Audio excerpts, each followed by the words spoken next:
अक्सर कई बार ऐसा होता है कि हमें लगता है कि हमारे पास यूं तो बहुत कुछ है, पर शायद कुछ भी नहीं। बहुत कुछ होने के बावजूद हमें लगता है कि अंदर से कुछ खालीपन है। तो अगर मेरी आवाज आप तक पहुंच रही है, तो मैं अपने को पैनल अविनाश और डॉक्टर वर्षा के साथ इस सवाल का जवाब ओशो से लेने की कोशिश करते हैं। तो ओशो जी आज हमें बताएंगे इस वीडियो के माध्यम से कि इस प्रॉब्लम से कैसे निवारण पाया जाए। Without waiting, let's start. Do you think it's true that the more light you have, the better you can see what is trivial and outmoded in your conditioning? Right. The more comfortable you are, the more luxurious you live, the more richness in all the dimensions of life, more is the possibility for you to become aware of one thing, that you have everything, but you don't have yourself. That you are surrounded by all the luxuries. There is nothing more to be added to it. But who are you? Living in a palace. But what the hell you are doing here? The question is bound to happen. The poor man cannot ask it. He is looking for bread. He is looking for his children's medicine.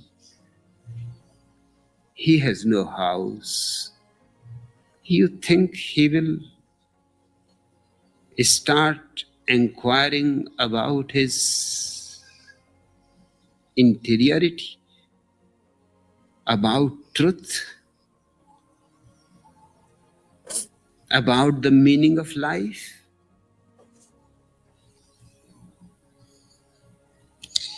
Is there a meaning? It is impossible for a poor man to be religious. That's why I say I am the rich man's guru. It has nothing to do with me.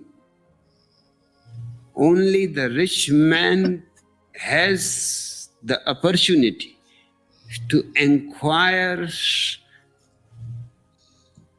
beyond the mundane things.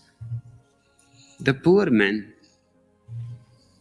I feel sorry for him, but I cannot think that I should go to Ethiopia and teach meditation there. They will kill me. And I am not suicidal.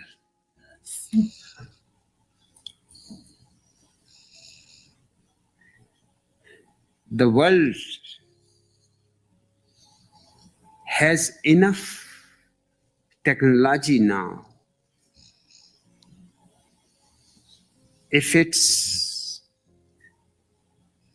old prejudices and stupidities can be dropped, we can make the whole world a paradise. Nothing is lacking.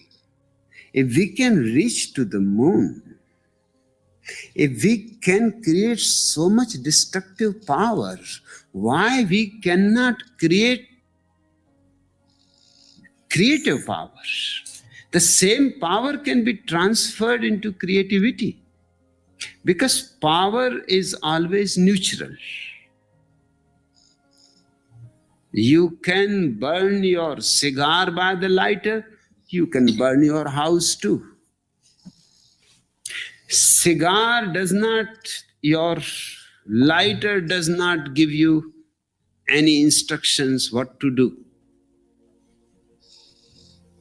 Science has made available all the energies. You are using them in the service of death. use them in the service of life. I would like the whole world to live so luxuriously that people start becoming bored with luxury. You should ask me how I am bored with Rolls Royces. How are you bored with Rolls Royces? 90 Rolls Royces, anybody will be bored. And my people are going to try to have 365. They are bent upon to bore me. अच्छा, यहाँ पे 1 minute रुकते हैं। तो अभी तक जितना उन्होंने कहा, ये खैर 90 रोल्स रॉयस तो मैंने सुना था कि ओशो के पास 90 रोल्स रॉयस थी, जो उनके शिष्यों ने ही, जो उनके फॉलोअर्स ने ही उनको गिफ्ट में की है शायद। तो जिन्होंने स्टार्टिंग में एक बात बोली कि मेडिटेशन और स्पिरिचुअलिटी और अध्यात्म, these things all belongs to the rich people, इसके पीछे बहुत बड़ा लॉजिक है। सो शॉर्ट में, क्रिस्प में, अविनाश जी आप क्या बोलना चाहेंगे इस बारे में? इस पे मैं थोड़ा सा डिसएग्रीमेंट पे रहूंगा, क्योंकि गॉड को समझने के लिए जो लोग सोचते हैं ना, ये समझिए ये जिस समय का है, उस समय मतलब दुनिया बहुत ही जस्ट अभी एटम बम बनाया तो सब इंसान को लगने लगा था कि मैं तो सब कुछ कर सकता हूँ। तो ये उस समय का थॉट प्रोसेस पे है कि भगवान, हम सब कुछ कर सकते हैं, तो जो सब कुछ सर्व संपन्न है वही भगवान को जान सकते हैं। वो भी आपको दिखेगा कि मुश्किल है, सर्व संपन्न हो जाइए तब भी भगवान नहीं जान सकते हैं, जो ये दिखा रहे रॉल्स रॉयस का एग्जांपल पे सदगुरु कहते हैं, ओशो जी, कि रॉल्स रॉयस होने के बाद भी मैं उदास हूँ मतलब आप समझिए संपन्न होने के बाद भी नहीं है। तो जो एक अंडरस्टैंडिंग योरसेल्फ जो सदगुरु जी बोलते थे पहले समय, और ये जो इनका है एक नास्तिक दर्शन, मतलब भगवान को रिमूविंग, चलो एवरीथिंग जो मिल रहा है उसके अलावा भगवान का दर्शन। तो उस हिसाब से अगर आप सब कुछ हटा के देखना चाहोगे तो अमीर लोगों को मिलेगा, अदरवाइज जो गरीब है वो डायरेक्टली फेथ के थ्रू कनेक्टेड है। I believe in God, that's all, खत्म। आई डोंट केयर, मतलब कोई भी कर सकता है आपके अकॉर्डिंग। वर्षा, आपको क्या लगता है कि जो ओशो ने यहाँ पे ये बात बोली कि I am a rich man guru, इसके पीछे बहुत डेप्थ है? क्या डेप्थ है, वो क्यों ऐसा है? और देखो, उन्होंने स्पेसिफाई किया है यहाँ पर, somebody is asking him, और ये बहुत कंट्रोवर्शियल सेंटेंस हो सकता है। बहुत लोग तो जो गुरु होते हैं वो इस एलिगेशन से भागते हैं कि यार ऐसा मत बोलो, यार मैं अमीरों का गुरु नहीं हूँ, मैं सबका हूँ। लेकिन ये खुद अपने आप को बोल रहे हैं कि I am a rich man guru. तो ये इतना नॉर्मल सेंटेंस नहीं है। तो what do you find here? मुझे यहाँ पे लगता है कि यहाँ पे 2 स्कूल ऑफ थॉट्स है। एक तो जैसे कि इट्स वेरी ट्रू कि जो गरीब है, जो बिलो पॉवर्टी लाइन है, उनके बेसिक नीड्स पूरा करने में ही उनका सारा दिन कट जाता है। तो दे डोंट हैव टाइम कि मैं मेडिटेशन के लिए, पूजा के लिए या फिर किसी स्पिरिचुअल चीज के लिए टाइम निकाले, ठीक है। और जिनके लाइफ में ऑलरेडी सब कुछ ठीक स्मूथ चल रहा है, तो इतना स्मूथनेस, वही उन्होंने कहा ना कि लग्जरी चीजों से भी बोर हो जाते हैं। होता है ऐसा हर किसी के लाइफ में, जब कोई भी चीज अकम्प्लिश हो जाती है तो एक स्टेज पे ऐसा लगने लगता है कि क्या करना है, व्हाई आई एम लिविंग। तो बहुत मुझे तो मैं रिलेट कर पाई कि यस, लग्जरी से भी बोर हो जाते हैं इंसान, और उस टाइम पे हम लोगों को ऐसा कुछ करना चाहिए जिससे फाइंड कर पाए कि एक्चुअली लाइफ में कहाँ जाना है हम लोगों को। तो दोस्तों, आपको क्या लगता है ओशो के इस स्टेटमेंट के बारे में? अपनी राय जरूर कमेंट में करें, क्योंकि ये एक नॉर्मल स्टेटमेंट नहीं है। और मैं अपना एक शॉर्ट में एक पॉइंट ऑफ व्यू अपना देता हूं यहाँ पर कि ओशो जी ने ऐसा क्यों कहा होगा। देखो, मेरा पर्सनली मानना है कि हम लोग एक, हमारे नॉर्मल इंसान लोगों का अलग अलग लेवल है, लेवल 1, लेवल 2, लेवल 3, इस तरह से। जब तक हम लेवल 1 से लेवल 2 में नहीं जाएंगे, कब तक? जब तक लेवल 1 से लेवल 2 जाने के लिए जो नीड्स है वो पूरी नहीं होगी, तब तक हम नहीं जाएंगे। और हमें पता है कि अध्यात्म जो है, स्पिरिचुअलिटी जो है, वो बहुत हायर लेवल चीज है। हायर लेवल मतलब ये नहीं कि सुप्रीम लोग उसको अचीव करेंगे या फिर बहुत बड़ा कोई क्वालिटी होगा वो अचीव करेंगे। मतलब ये क्वालिटी स्पिरिचुअल बनना ही बहुत बड़ी चीज़ है। पर अगर एक इंसान वो बेसिक नीड्स में ही खोया हुआ है, क्या कि भाई आज का खाना मेरा पूरा होगा कि नहीं? कल को भाई अगर ये बीमार हो गया तो उसका दवाई का पैसा है कि नहीं मेरे पास? इस बारिश में मेरा छत अगर टूट गया तो बारिश में मैं कैसे बच्चों को रखूँगा? अगर एक इंसान इसी ही जद्दोजहद में ज़िंदगी जी रहा है, अगर उसको मैं फिर जाके बोलता हूँ कि आओ बेटा इधर बैठो हम तुमको गीता पढ़ाते हैं बैठ के, तो वो क्या बोलेगा कि भाई सब चीज़ सही है, पर ये जो पेट में भूख भूख लगा हुआ है इसका क्या करें पहले? आपके गीता पढ़ाने से, आपके रामायण पढ़ाने से, आपके कुरान पढ़ाने से, आपके बाइबल पढ़ाने से मेरा वो अगर भूख मिटता है, तब मुझे बता दो। तो मतलब उसका फर्स्ट नीड ही मैंने जिस तरह एक वीडियो में मैंने कहा भी था कि being a creature on this planet हमारा फर्स्ट टारगेट ही होता है to survive, to live, exist. अगर मैं सर्वाइव करूंगा इस प्लैनेट पे, if I am alive, then there are multiple opportunities. मैं शायद कुछ भी बन सकता हूँ, धार्मिक बन सकता हूँ, आध्यात्मिक बन सकता हूँ, कुछ भी बन सकता हूँ। पर पहला मेरा कंडीशन है I need to be alive, और उसके लिए बेसिक कंडीशन है कि रोटी कपड़ा मकान। Once that need is fulfilled हम लोग आ जाते हैं मिडिल क्लास में। After that we go for education, intellectual चीजें, क्योंकि वो हमको अब मानसिक तौर पे बड़ा करता है। जब हम एजुकेशन वगैरह ले लेते हैं तो हमें बिकॉज ऑफ एजुकेशन हमारा लाइफ स्टैंडर्ड बढ़ता है एंड वी बिकम संपन्न, इसको कहते हैं ना कि enough enough goods, materialistic thing हमारे पास है। उसके बाद ही हम सोचना शुरू कर पाते हैं कि ठीक है, इस लाइफ में हम जो पा सकते थे, जो विजिबल मटेरियलिस्टिक चीजें हैं, we achieved. After that what? तो after that we want to achieve something which is beyond our reach, which can be achieved by money और पावर। मनी और पावर के बियॉन्ड अगर कुछ है तो अब इंसान उसको टारगेट करता है कि यार पैसे से ये चीज मुझे नहीं मिल रहा है, तो कुछ ऐसा चीज है जो इसके बियॉन्ड है। अगर मैं एक गरीब इंसान को ये बोलूं कि भाई पैसे से भी बड़ी कोई चीज है, चल तुझे वो दिलाता हूँ मैं, चल मेरे साथ, वो बोलेगा पैसे से बड़ी कुछ चीज है, पहले हमको रोटी दिला दो उसके बाद तुम मुझे दिखाना, बिना पैसे के रोटी खरीद के दिखाओ। तो उसका बात भी सही है बिल्कुल। कहते हैं ना कि खाली पेट भजन नहीं होता है। तो इसी सेंस में वो बोल रहे हैं कि ये क्या कहते हैं कि I am a rich man guru. और अविनाश जी जो आपने एक बात बोली ना, इसमें मैं 100% एग्री करता हूँ कि कोई भी इंसान स्पिरिचुअल बन सकता है। और देखिए बहुत सारे आध्यात्मिक लोग हैं जो हर चीज छोड़ के चले गए, वो बहुत रिच नहीं थे। तो एक मिनट, यहाँ पे मैं जो रिचनेस का जो मैं मीनिंग निकाल रहा हूँ ना, कि रिच मतलब not by by only means, ऐसा खाली मनी से नहीं। रिच कौन होता है? जो ये बोल दे कि मेरे पास सब कुछ है, वही रिच है ना। अगर अविनाश जी आपको मैं बोल दूं कि आपने मुझे अगर बोल दिया कि प्रशांत आई हैव एवरीथिंग, तो आपसे बड़ा अमीर कौन हो गया मेरे सामने अब? आपको कोई चीज नीड ही नहीं बची अब, ठीक है ना। तो जो एक सन्यासी होता है जो हर चीज त्याग रहा है, मतलब वो ये मान रहा है कि इस दुनिया में मेरे लिए अब कुछ है ही नहीं, अब I have all those things.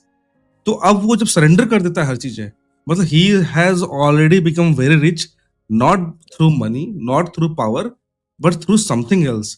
वो रिचनेस जैसे कि इंसान अचीव किया, मॉनिटरी वाइज भले वो गरीब हो, बट वो जो रिचनेस उसके पास पहुंच गया, उसके बाद अध्यात्म उसके लिए खुला है। तो वैसा रिच भी ओशो ओशो तक पहुंचेगा, जो ओशो की बात के अकॉर्डिंग कि हाँ वो वैसा रिच भी एनफ है। और अभी अभी कुंभ मेला जो होने वाला है, वहां पर 90% वैसे ही रिच पहुंचे हुए होंगे, जो कि अरब खरबपति हैं, पैसे के मामले में नहीं, किसी और मामले में।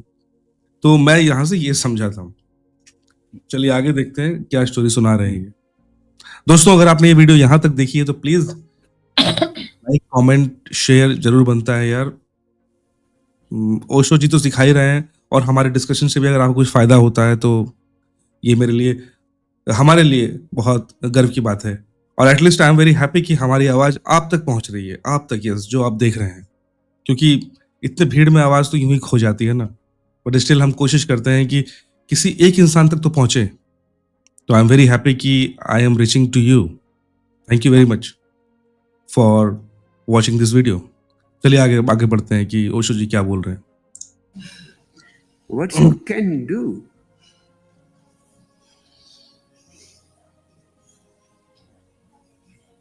And the whole earth is capable for the first time to be so luxurious that you don't feel any material need all material needs are fulfilled, then what you are going to do? There is nothing else than meditation. That is the only door that is left still open. All other doors you have knocked and seen, there is nothing. Only one door is still open, inviting. And whoever has entered that door has never come frustrated, disappointed. Not a single case in the whole history of humanity that anybody who has reached the center of his being, who was disappointed, felt meaningless, was miserable, committed suicide. Not a single exception. That's why I say meditation is a scientific thing. That's how science works. If you can find something without any exception, it becomes a rule. Meditation is a scientific method because in the whole history, nobody has denied that it does not lead you to the ultimate blissfulness. This is such a strange phenomenon that these politicians go on sympathizing with the poor people, with the starving people, with the dying people.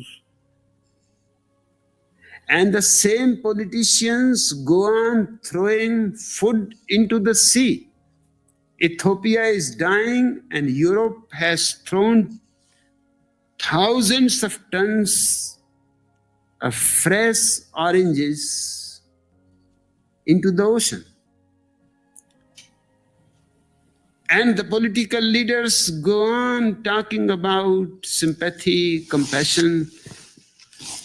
The religious leaders go on talking about sympathy, and they are against birth controls. They are against abortion. It should not be legalized. It's strange. They are responsible for creating more population, that means more poverty. The politicians are putting 75% of their nation's income into war, army, nuclear weapons, and people are dying, even their own people. 30 million people in America itself are on the streets. And you are creating nuclear weapons. And you are making efforts to reach to the Mars or to the moon. You must have gone nuts.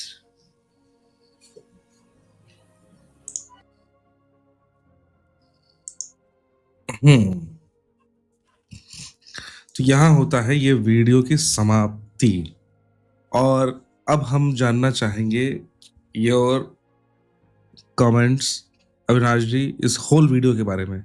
कुछ video आधा video तो हम discuss कर चुके हैं already, उसके बारे में कुछ बोलना चाहते हैं तो आप बोलिए। तो ओवरऑल इस वीडियो के बारे में आप क्या बोलना चाहेंगे कि क्या संदेश है और what? संदेश इस वीडियो का एकदम क्लियर है, मेडिटेशन कीजिए। जो एक और वीडियो सदगुरु का भी था, एक स्टोरी सुनाए थे वाले, meditation is the key to finding yourself, जो वो फिर उसके बाद उन्होंने एम्फसाइज किया। ये एक चीज एक और बताना चाहता हूँ ऑडियंस को भी, शायद आप लोग को पता ही होगा कि मेडिटेशन का जो है अब एमआरआई के थ्रू, एफएमआरआई के थ्रू उसका एविडेंस आ गया है कि वो क्या करता है। तो बेसिकली वो बता देता हूँ क्यों करने से फायदा, क्यों मेडिटेशन से फायदा होता है। तो हमारा 3 रिस्पॉन्स टाइप होता है, फाइट, फ्लाइट और freeze. Meditation allows us to stay in the freeze space, और उसके बाद वहां पे हम अपना इंटेलेक्ट लगा सकते हैं और आप वाइज डिसीजन लोगे, क्योंकि आप आजू बाजू देखोगे कि सब कुछ अगर खुशी बैठाने के लिए हो रहा है ना, तो आप भी खुशी बैठाओगे इफ यू डू मेडिटेशन। तो वो मैसेज क्लियर है कि मेडिटेशन करो। और हाँ, बट वो जो एज यूजुअल जो ओशो जी का नास्तिक दर्शन है, मतलब मैं तो, आप समझ रहे हो उन्होंने जो कुछ कुछ बोला, आप समझिए वो वर्ल्ड में रह रहे हैं अभी 5% of the GDP is spend on military. वो जिस वर्ल्ड में थे उस समय 70%। आप इमेजिन कीजिए क्या वर्ल्ड था वो। मतलब हम लोग बस पागल की तरह एक दूसरे को मारने का कोशिश कर रहे थे। तो मतलब लोग भगवान तो भूल ही चुके थे, आप समझ रहे हो। मतलब सब कोई रिलीजन के नाम पे, हिटलर ने कुछ, सॉरी मतलब गलत आदमी का नाम लिया, मतलब एक जर्मनी में एक था। तो ऐसा क्यों कर रहे ना थे, सवाल ये है, क्या फायदा, गवर्नमेंट क्यों नहीं ठीक कर देती है, कि क्यों वो मिलिट्री गवर्नमेंट में नहीं है खर्च इसके कर रही पीछे का है? रीजन, मैं आपको बताना हूँ चाहूँ तो उसके पीछे का रीजन जो है, अगर आप और डीप में जाइएगा तो सोशियोलॉजी का वर्क में आप देखिएगा कि 1930s में जो है ना, जब जस्ट मतलब आप समझिए जो क्वांटम मैकेनिक्स डिस्कवर होने से पहले लोगों को लगने लगा था कि हमने सारा कुछ डिस्कवर कर लिया, दुनिया बहुत छोटी है, रिसोर्सेज कम होंगे। तो उस समय पेपर्स पब्लिश होते थे कि किस तरह से बहुत छोटे से एरिया में हम 1 मिलियन लोगों को मार सकते हैं, क्योंकि ये लगने लगा था कि हम लोग ओवर पॉपुलेटेड है। उसका बहुत सारे एग्जाम्पल देखोगे वर्ल्ड में उस समय, बहुत सारे फेमस लीडर्स, जर्मनी हुआ, रशिया हुआ, चाइना हुआ, एक ब्रिटेन का लीडर था जो वर्ल्ड वार 2 में, लेकिन वो इंडिया के लिए रिस्पॉन्सिबल था। तो वो जो थॉट प्रोसेस था ना कि to kill people because resource बहुत कम है, तो वो समझिए वो बहुत ही मतलब इवोल्यूशनरी प्रोसेस में सोचिए तो एक कलयुग का वो स्टार्ट था, या फिर तो कलयुग लेकिन मतलब साइकिल। एक मिनट बाबा, क्या कहते हैं, अभी तो ओशो ने कहा ना कि they are against birth control. तो जो गवर्नमेंट है वो बर्थ कंट्रोल के भी अगेंस्ट अगेंस्ट रही है कि भाई हाँ बच्चे पैदा उसका करने रीजन दो, कोई बता रहा बात हूँ नहीं। क्यों है, वो रीजन अगर क्यों है पॉपुलेशन कि हाई यूएस, थी तो उसको क्यों रोका नहीं है? वो बता रहा हूँ रीजन उसके पीछे का है कि यूएस में जो है ना, समझिए ये जिस चीज के अगेंस्ट लड़ रहे हैं, जिसको लड़ रहे हैं, तो अब यूएस का उस समय का समझिए, हम वही बोल रहे हैं कि समाज गलत नहीं कर रहा होता है, अब समझिए। तो उस समय यूएस के गवर्नमेंट के साथ रिलीजन जुड़ा हुआ था। तो जस्ट बिकॉज क्रिश्चियन फेथ में मतलब प्रेगनेंसी को लोग नहीं करते हैं, तो उस समझिए समाज का जो मोरल वैल्यू है ना, वो बांध के रखा था कि अगर आपने प्रेगनेंसी को इलीगल कर दिया तो लोग, आप कितना भी फ्री कर दो समाज को, लोग समझदार हो जाएंगे, एडल्ट्स, ठीक है। तो वो उस चीज को चैलेंज कर रहे हैं। तो आप समझिए सदगुरु जिन लोगों को बोल रहे हैं वो यूएस में बोर हो चुके हैं, यूएस का फ्रीडम बम बना रहे। आप समझिए सदगुरु 1970s के आसपास हैं, उस समय वियतनाम वार हुआ है, जहां पे लोगों के पास दिख रहा है कि मैं जंगल को ऐसे ही जला दे रहा हूँ, मन कर रहा है उसका सदगुरु आग नहीं, फेंक दे ओशो। रहा हूँ। ओशो, सॉरी ओशो जी। हम्म तो, तो वही नहीं नहीं, मतलब, हाँ तो मतलब मैं बार बार यही सोच रहा हूँ कि आखिर यहाँ पे ओशो जो है ये टारगेट कर रहे हैं एक सिस्टम को, किसी पर्टिकुलर किसी कंट्री के गवर्नमेंट को नहीं, जबकि होल इकोसिस्टम को वो कुछ पॉइंट आउट कर रहे नहीं हैं आप समझिए कि जैसे अगर उस समय का टाइम, इनके पास, एक मिनट, इनके पास पैसा है न्यूक्लियर बम बनाने के लिए, वॉर करने के लिए, अथाह वॉर करने के लिए। लेकिन वो बोले ना, ब्रिटेन ने हजारों हजारों लाखों लाखों टन संतरे जो है समुद्र में फेंक दिए, पर यूटोपिया में बच्चे मर रहे हैं, वहां नहीं पहुंचाए इन्होंने। तो एक सिस्टम है, कुछ पर्टिकुलर रीजन है उसके पीछे कुछ करने का। तो क्या कारण आपको दिखता है? ये कारण पे वाली बात पॉइंट कीजिए। अच्छा ये बता देता हूँ ये क्यों होता है। आप जैसे देखे हो ना, हर देश में फार्मर्स का एक सब्सिडी मिलता है, या फार्मर्स हमेशा, सारे पॉलिटिशियंस, किसी भी देश का पॉलिटिशियंस को देखिएगा फार्मर की बात करता है हमेशा। हम्म, तो और इंडिया में देखिएगा एमएसपी टाइप का एक चीज डिस्कस होता है। तो हम्म, उसका रीजन ये है कि कोई भी देश में जो फार्मिंग प्रोडक्ट्स है ना, अभी हम लोग इतना जरूरत से ज्यादा आउटपुट कर रहे हैं जितना दुनिया को नहीं चाहिए। और लॉजिस्टिक्स कॉस्ट, आप मत लीजिए इंडिया में धान उगाएं, उसको इथियोपिया में लेके जाके बेचने का जो लॉजिस्टिक कॉस्ट है, मतलब सप्लाई करने का, वो इतना ज्यादा है कि उससे बढ़िया आप उधर से कहीं से लेके आ जाओ, ठीक है। वही है ग्लोबलाइजेशन का रीजन। तो मतलब ये जो और आप फेंकते देखते हैं, क्योंकि आप समझिए किसी देश में सरकार ने, मान लीजिए आपका देश ऐसा है कि जहाँ पे ऑरेंज फार्मर्स हैं, जिस भी देश की बात कर रहे हैं, ठीक है, अब उनका वोटिंग ब्लॉक बहुत बड़ा है, तो अब सरकार क्या करेगी, ऑरेंज का प्राइस गिरने नहीं देगी क्योंकि उनका वोट नहीं मिलेगा। तो सरकार ओवर ऑरेंज खरीद लेगी, लेकिन वो कहीं उनको सप्लाई करने के लिए नहीं है, तो समुद्र सबसे अच्छा जगह डंपर है। समझ नहीं रहे नहीं हो नहीं, बात? यहाँ आंसर नहीं आया बाबा। अगर गवर्नमेंट ने नहीं खरीद ही लिया संतरे, समझिए बात, हम्म, सुनिए ध्यान से, संतरे गवर्नमेंट ने खरीद लिया, उसके बाद हम्म, फार्मर्स तो खुश हो गए ना भाई, उनको जो पैसा चाहिए था मिल गया ना, हम्म। उसके बाद वो जाके समुद्र पे डंप कर रही है। हाँ इससे तब बेटर समझिए, इथोपिया में जाके दे देती। और ये 1970s 80s की बात चल रही है, ठीक है, हाँ तब समझिए 2025 की नहीं चल इथियोपिया, रही है। इथियोपिया 10,000 मील दूर है। आपको फेंकना कितना सस्ता पड़ेगा? 10,000 मील समझिए, आपको शिप से लेके आना होगा। तो ये कॉस्ट आप समझिए। आप कोई भी गवर्नमेंट जो है ना, मतलब गवर्नमेंट चलाने के लिए, मतलब दीज आर द थिंग्स। अभी भी होता है, अभी भी हर साल इंडिया भी जो है कुछ अनाज समुद्र में फेंकता है। उसका रीजन है कि कुछ हम लोग का ओवर प्रोडक्शन होता है। जैसे आप इंडिया में देखोगे, बहुत लोग आप सुनते हो ना कि इतने सारे धान सड़ गए। आपको क्या लगता होगा, अरे ये बाबू लोग को समझ में नहीं आ रहा कैसे धान सड़ने दे रहे हैं। They have no other way to throw them. तो अब क्या करें, सड़ाओ और फेंको, क्योंकि उन्होंने ओवर परचेज कर लिया, मार्केट में उतनी रिक्वायरमेंट नहीं थी। तो इसी पे लिए वर्षा, गवर्नमेंट एमएसपी दे दिया। इस पे क्या मुझे बोलना लगता चाहोगे? है ठीक से चैनलाइज नहीं होता है, इसीलिए ऐसा होता होगा कि जिसको जितनी नीड है वो सप्लाई नहीं हो पा रहा है गवर्नमेंट के थ्रू। ये हो सकता है ना अविनाश जी? हाँ, तो अब ग्लोबल गवर्नमेंट फॉर्म होगा, अब जब सब कुछ अब आएगा कि आप उतना ही अंगूर उगाओ, संतरा उगाओ, क्लाइमेट चेंज। तो अभी तो समाज बढ़ने में बहुत समय है। तभी तो वो जब सदगुरु बात कर रहे हैं, सॉरी बार बार क्यों बोल रहा हूँ, ओशो जी जब ओशो। बात कर रहे हैं, उस समय समझिए हम लोग अभी एक दूसरे को, रशिया 5,000 न्यूक्लियर वेपन बना के, अमेरिका बोल रहा हम 15,000, तो हम 20,000 कर रहे थे वो लोग उस समय। वो जरा याद समझिए, ये मतलब तो सब कुछ भी चल। वीडियो का पास्ट में लाइक उस टाइम पे जब ओशो जी बोल रहे हैं, तो ये तो हम लोगों ने जो ग्रॉसली आप दोनों ने बोला वो तो पास्ट के बारे में बोला। बट जो व्यूअर्स है जो देख रहे हैं, मेरा कहना है कि प्रेजेंट में आपको ये वीडियो से क्या सीखने को मिला, ये कुछ बोलेंगे प्रशांत? देखो, मैं दोनों को जोड़ के बोलता हूँ। ये जो ओशो ने जो बात बोली है ना, ये 1970s के लिए नहीं है, ये इवेंट टाइम के लिए है। ओके। ये वो बोलना चाह रहे हैं शायद, मुझे जो लगता है कि गवर्नमेंट और सिस्टम जो है ना, जानबूझ के लोगों को इस पॉवर्टी से, इस गुर्बत से निकलने देना नहीं चाहती है। वो चाहती है कि इथोपिया में लोग गरीब रहें। वो चाहती है कि यहाँ पे, मतलब वो क्या कहते हैं कि भूखमरी आए इस कंट्री में, वहां पे ये हालात रहे, यहाँ पे वो वायरस फैले।